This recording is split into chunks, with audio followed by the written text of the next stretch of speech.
Welcome to Jayanthi's kitchen. ನಾನಿವತ್ತು ಅಂಗಡಿಯಲ್ಲಿ ಸಿಗುವಂತಹ ನಿಂಬೆಹಣ್ಣು ಜ್ಯೂಸ್ ಮಾಡೋದು ಹೇಗೆ ಅಂತ ತೋರಿಸ್ತಾ ಇದ್ದೀನಿ. ಹೇಗೆ ಮಾಡೋದು ಅಂತ ನೋಡೋಣ. ಒಂದು ಬಟ್ಲಿಟ್ಕೊಂಡು ಅದಕ್ಕೆ ಕಾಮಕಸ್ತೂರಿ ಬೀಜ ಅಂತಾರೆ, ಇಲ್ಲ ಸಬ್ಜಾ ಸೀಡ್ಸ್ ಅಂತಾರೆ. ಇದನ್ನು ನೀರಲ್ಲಿ ನೆನೆಸಿ ಒಂದು 20 ನಿಮಿಷ ನೆನೆಸ್ಕೊಂಡ್ರೆ ಸಾಕು. ಈ ರೀತಿ ದಪ್ಪ ದಪ್ಪ ಆಗುತ್ತೆ. ಇದನ್ನು ಸೇರಿಸ್ಕೊತಾ ಇದ್ದೀನಿ. ಇದಕ್ಕೆ ಸಕ್ಕರೆ ಸೇರಿಸ್ಕೊತಾ ಇದ್ದೀನಿ, ನಮ್ಮ ರುಚಿಗೆ ತಕ್ಕಷ್ಟು.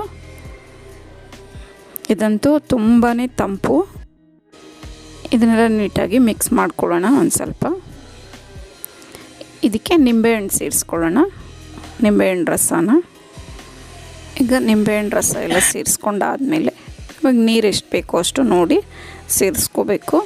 ಇದಕ್ಕೆ ನಾನು ಬಾದಾಮಿ ಗೋಂದನ್ನ ರಾತ್ರಿನೇ ನೆನೆಸಿಟ್ಕೊಂಡಿದ್ದೆ. ಈ ರೀತಿ ಜಲ್ಲಿ ಥರ ಆಗುತ್ತಿದ್ದು. ಇದನ್ನು ಸೇರಿಸ್ಕೊಳ್ಳೋಣ. ಇದಕ್ಕೆ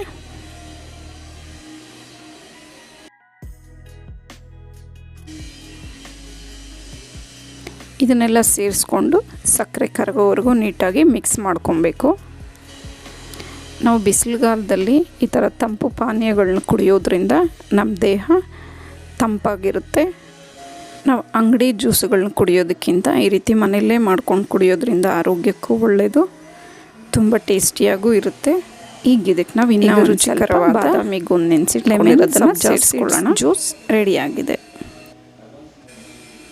ಈಗ ಜ್ಯೂಸ್ ರೆಡಿ ತುಂಬಾ ಇರೋದ್ರಿಂದ ಈ ರೀತಿ ನೀರಿನ ಅಂಶ ಇರೋ ಜ್ಯೂಸಸ್ನೆಲ್ಲ ನಾವು ತುಂಬ ಕುಡಿಯೋದ್ರಿಂದ ಆರೋಗ್ಯವಾಗಿರ್ಬೋದು. ನಿಮಗೆಲ್ಲ ಈ ಜ್ಯೂಸ್ ರೆಸಿಪಿ ಇಷ್ಟ ಆದರೆ ಲೈಕ್, ಶೇರ್ ಆ್ಯಂಡ್ ಸಬ್ಸ್ಕ್ರೈಬ್ ಮಾಡಿ. ನಿಮ್ಮ ಅನಿಸಿಕೆ ಅಭಿಪ್ರಾಯವನ್ನು ಕಮೆಂಟ್ಸ್ ಮೂಲಕ ತಿಳಿಸಿ.